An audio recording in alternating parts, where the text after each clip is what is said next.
Si vous voyagiez 10 000 ans dans le futur, à quoi ressemblerait la planète Terre? La majeure partie de sa surface serait-elle couverte de volcans? Ou serait-elle gelée? Et si vous voyagiez encore plus loin, jusqu'à 1 million d'années dans le futur, tous les océans se seraient-ils évaporés? Ou la Terre serait-elle devenue un monde aquatique géant? Et que se passerait-il dans 1 milliard d'années? Y aura-t-il encore des humains? Ou se seraient-ils installés ailleurs dans la galaxie? Voici et si, et nous nous demandons ce qui se passerait si vous voyagiez 1 milliard d'années dans le futur. Soyons réalistes. Les chances que des humains soient là pour vous saluer lorsque vous arriverez 1 milliard d'années dans le futur sont assez faibles. La race humaine fait face à plusieurs menaces existentielles. Et si nous voulons être là dans 1 milliard d'années, nous devrons toutes les endurer. Nous avons vu à quel point c'était difficile de nous unir juste pour survivre à une pandémie mondiale. Alors, comment pourrions-nous supporter les menaces du changement climatique, de la surpopulation, de la guerre nucléaire mondiale, des comètes et des astéroïdes tueurs, des périodes glaciaires naturelles et du soleil qui devient beaucoup plus chaud? Eh bien, jetons un coup d'œil vers l'avenir et découvrons-le. Dans un peu moins de 10 000 ans, nous allons rencontrer un gros problème appelé le bug du décamillénaire. À l'an 10 000 après JC, le logiciel codant l'année civile après JC n'encodera pas les dates avec plus de 4 décimales. Vous vous souvenez de l'an 2000? Ouais, c'est pareil. Sauf que, espérons-le, nous ne paniquerons pas autant cette fois-ci. La bonne nouvelle est que dans 10 000 ans, les différences génétiques et les caractéristiques humaines ne seront plus régionales. Des traits comme la couleur de la peau et des cheveux seront répartis uniformément dans le monde entier. Peut-être que cela nous aidera tous à nous entendre. Enfin. Dans 20 000 ans, aucune des langues actuelles ne sera reconnaissable. Les langues futures ne contiendront uniquement 1% du vocabulaire de base de leurs homologues actuels. Dans 50 000 ans, la Terre entrera une nouvelle fois dans une période glaciaire. Les chutes du Niagara se seront complètement érodées dans le lac Erie. Et fait intéressant, une journée complète sur Terre augmentera d'1 seconde à ce moment-là. Tellement plus de temps pour les activités.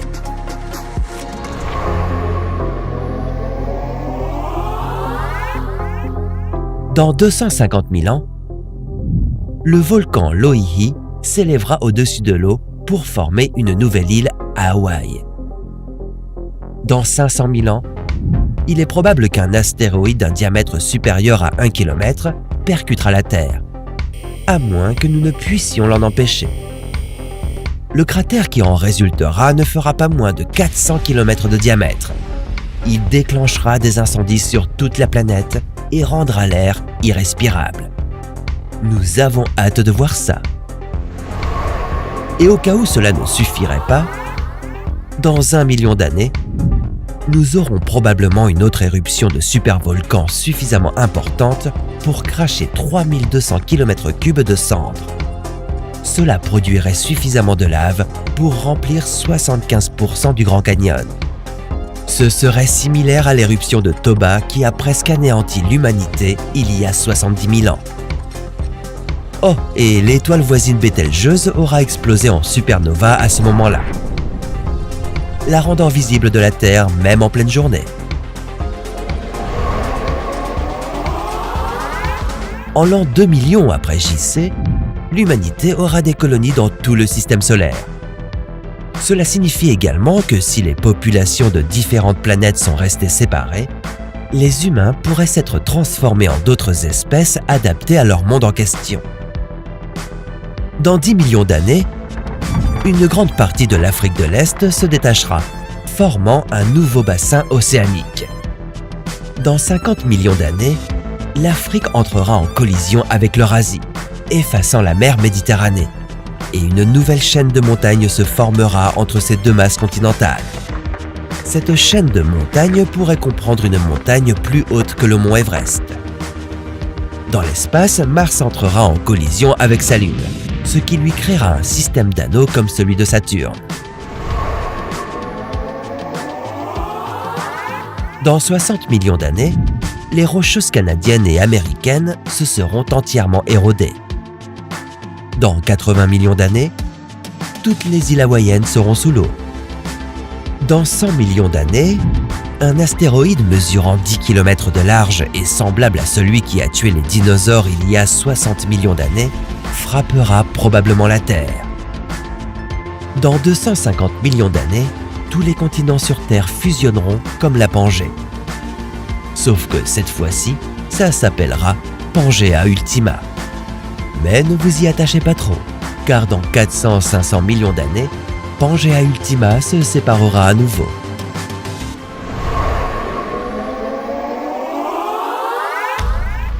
Dans 500 à 600 millions d'années, un sursaut gamma se produira probablement à moins de 6500 années-lumière de la Terre. S'il frappe la Terre, il pourrait endommager la couche d'ozone et déclencher une extinction de masse. Dans 600 millions d'années, la Lune sera tellement éloignée de la Terre que les éclipses solaires totales ne seront plus possibles. La luminosité croissante du Soleil aura tellement augmenté les températures sur Terre qu'elle pourrait stopper le mouvement des plaques tectoniques. Dans 800 millions d'années, les niveaux de dioxyde de carbone chuteront de façon spectaculaire et la photosynthèse ne sera plus possible. L'oxygène et l'ozone libre disparaîtront de l'atmosphère et la vie complexe sur Terre s'éteindra.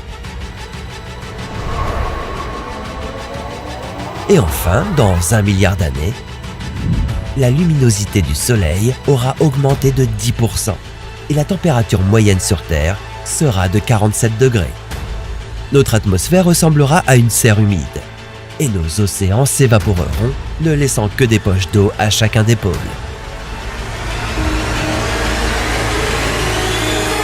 Lorsque vous arriverez ici dans votre machine à voyager dans le temps, préparez-vous mentalement à découvrir une planète Terre qui ne ressemble en rien à celle dont vous vous souvenez. La race humaine aura disparu, vivant avec un peu de chance sa meilleure vie sur une autre planète lointaine. En raison de la chaleur intense, du manque d'eau et d'air respirable, la Terre sera inhabitable. Donc vous ne devriez probablement pas y rester trop longtemps. Vous devriez plutôt partir découvrir le reste du système solaire. Peut-être y trouverez-vous vos semblables ou une autre forme de vie intelligente. Mais ça, c'est une histoire pour un autre « Et si ?»